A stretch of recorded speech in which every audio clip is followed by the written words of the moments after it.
В своем глазу бревна-то мы не видим, осудим ближнего и словом злым обидим.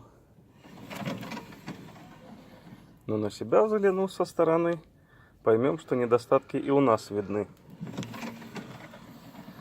Господа, меня назвали рукожопом. Назвал меня и мастер, который менял трусы ручника через неделю после того, как я перебрал человеку суппорта.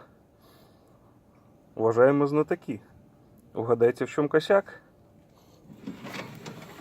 И что является причиной этого чудесного звука?